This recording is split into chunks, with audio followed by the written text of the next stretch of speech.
Hello everyone! I hope you're well and enjoying your final week of remote learning. Next week you get to go back on site. Yahoo!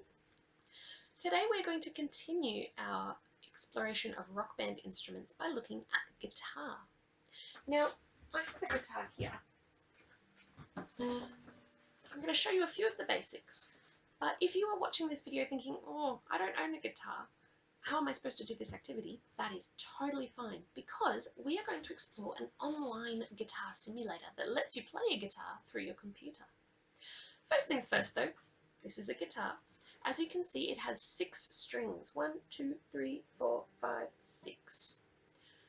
Those strings extend all the way up the neck out to these tuning pegs here. These tuning pegs are used to tighten and loosen the strings to make them higher if they're tightened or lower if they're loosened.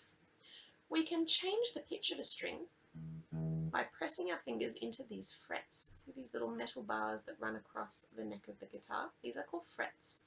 And by placing our fingers in certain frets, we can make the sound higher or lower. The higher up the neck this way we go, the higher the sound becomes. For example, I'm going to pluck this bottom string here. Have a listen as I press my finger into each new fret.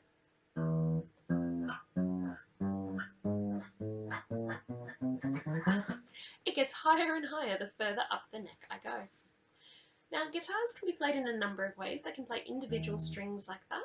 They can strum across all 6 strings and play what is called a chord. And so on. Today we're going to take a look at some of those chords in our online guitar simulator. So let's have a look at how that works. So when you click on the link to the Recursive Arts online guitar website, you'll be taken to a screen that looks like this. You can see that we have our guitar here. If we click on different strings, we can make different notes.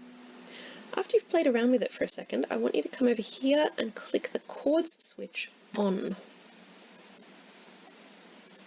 You'll see that all of a sudden we get all of these extra boxes that help us to program in some chords. Chords are made up of more than one note played at a time, so it means we're strumming across all 6 strings at once. We're going to program in a few chords here. I would like chord 1 to be G. If we click the drop down box and scroll way down until we can find G. I would like chord 2 to be D. Scroll until you find it. There it is. Chord 3 is going to be a chord called E minor, which means we're going to find E with a little M next to it. There it is, E minor. And our final chord, chord 4, is going to be C. Oh, it's the first one there, that's handy. Now you can see that each of these chords has a keyboard shortcut. If I want to play chord 1, I press Q on my keyboard. Notice that now that I've pressed Q, all these little circles have appeared at certain spots on the guitar. They show where my fingers would go if I were to play this on a real guitar, but it hasn't actually made any sounds yet. In order to strum the guitar, I need to use the down arrow on my keyboard to make a sound. And there it is. Now I'm going to change to chord 2, so I need to press W, the keyboard shortcut. Notice that the finger positions have changed, and when I press the down arrow, it strums and makes a different note. Chord 3, I press E and the down arrow, and chord 4, I press R and the down arrow. Notice that those 4 keyboard shortcuts, Q, W, E and R, are all right next to each other on your keyboard, so it's quite handy. You can have your hand in the one position.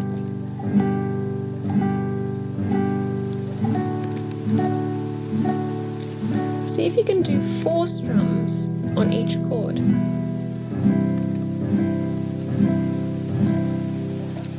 This particular chord pattern is used in a lot of different songs. A lot of rock music and pop music features this chord progression. One that I could think of was a song by Jason Mraz called I'm Yours. You may recognize it sounds a little like this.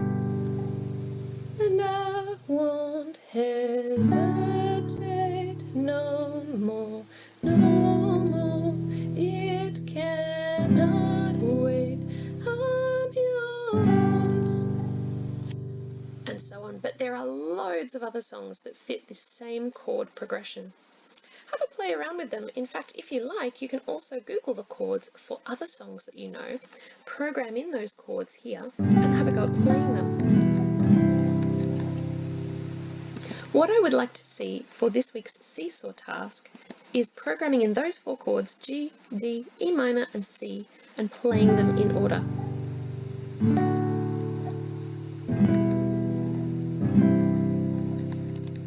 Make sure that you don't just rush through like that. It's going to sound messy. What I want to hear instead is 4 even strums on each chord. Chord 1, 1, 1, 1. Chord 2, 2, 3, 4. Chord 3, 2, 3, 4. And chord 4, 2, 3, 4. Once you have recorded that, submit your video to Seesaw. Looking forward to hearing your playing.